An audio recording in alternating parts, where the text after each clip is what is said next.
अस्सलाम वालेकुम, मैं हूं वहीद अहमद और आप देख रहे हैं सिटी वन न्यूज़। खाना बाज़ार गरीब रेहड़ीबानों ने गुज़श्ता रोज़ सीनियर रहनुमा पाकिस्तान तहरीक इंसाफ PP 165 हाजी महताब हुसैन के ऑफिस में जाकर उनका शुक्रिया अदा किया। अवामी प्रेस क्लब कान्हा से गुफ्तगू करते हुए उन्होंने कहा कि इंतज़ामिया में कुछ काली पेड़ें हमसे रोज़ाना की बुनियाद पर जगह टैक्स वसूल करती थी, जो कि हाजी महताब की खसूसी काविशों से ये सिलसिला बंद हो गया। हम इनके इस इक़दाम पर बेहद इनके मशकूर हैं।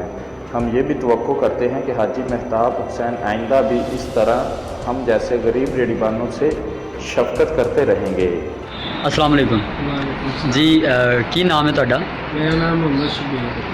अच्छा शबीर साहब, शबीर भाई मैनू दसो कि तुसी इस तो पहले तुहाडे की मसाइल सी? ਸਾਡੇ ਇੱਥੇ ਸਰ ਜੀ ਬਹੁਤ ਮਸਾਇਲ ਸੀ ਤੇ ਸਾਨੂੰ ਇੱਥੇ ਜਿਹੜਾ ਕਿ LD ਵਾਲੇ ਵੀ ਬਹੁਤ ਪਰੇਸ਼ਾਨ ਕਰਦੇ, ਵੈਸੇ ਵੀ ਹੁਣ ਸਰਕਾਰੀ ਮੁਲਾਜ਼ਮ ਵੀ ਬਹੁਤ ਆ ਜਾਂਦੇ ਤੇ ਸਾਨੂੰ ਪਰੇਸ਼ਾਨੀ ਪੈਸੇ ਪੂਸੇ ਮੰਗਦੇ ਸੀ।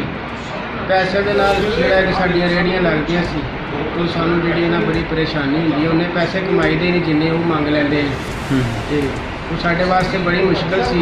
ਤੇ ਹਾਜੀ ਮਹਿਤਾਬ ਸਾਹਿਬ ਦਾ ਸ਼ੁਕਰੀਆ ਹੈ, ਉਹਨਾਂ ਦੀ ਮਿਹਰਬਾਨੀ ਹੈ। ਮੀਡੀਆ ਕੋਆਰਡੀਨੇਟਰ ਅੱਲਾਹ ਤਾਲਾ ਨੇ ਉਹਨਾਂ ਨੂੰ ਅਹੁਦਾ ਦਿੱਤਾ ਹੈ ਤੇ ਉਹਨਾਂ ਨੇ ਗਰੀਬਾਂ ਵਾਸਤੇ ਕੰਮ ਕੀਤਾ। ਉਹਨਾਂ ਨੇ ਸਭ ਤੋਂ ਪਹਿਲੇ ਜਿਹੜਾ ਕਿ ਸਾਨੂੰ ਰੇਹੜੀਆਂ ਵਾਲਿਆਂ ਨੂੰ ਰਿਲੀਫ ਦਿੱਤਾ ਹੈ। ਸਾਡੇ ਵਾਸਤੇ ਉਹਨਾਂ ਨੇ ਮਿਹਨਤ ਕੀਤੀ।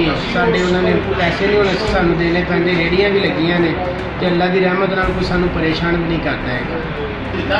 अच्छा हाजी महताब साहब जड़े ने ये कोआर्डीनेटर ने केड़ी जमात के कोआर्डीनेटर ने, थोड़ा जिहा दसोगे? अच्छा PTI दे। तुसी PTI के बारे कुछ कहना चाहोगे? PTI माशाल्लाह बहुत अच्छी जमात है, असी इन्हां दे शुक्रगुजार है। बहुत अच्छा काम करते पे ने और बड़ा अच्छा जो जमात नूं चलाते पे ने। इन्हां दी मेहरबानी अल्लाह पाक इन्हां नूं जिहड़ा कि होर इन्हां नूं तरक्कियां देवे। अल्लाह ताला इन्हां नूं होर मजीद जिहड़ा कि खिदमत करन दी, इस पार्टी नूं चलाउण दी होर हिम्मत देवे। बहुत शुक्रिया।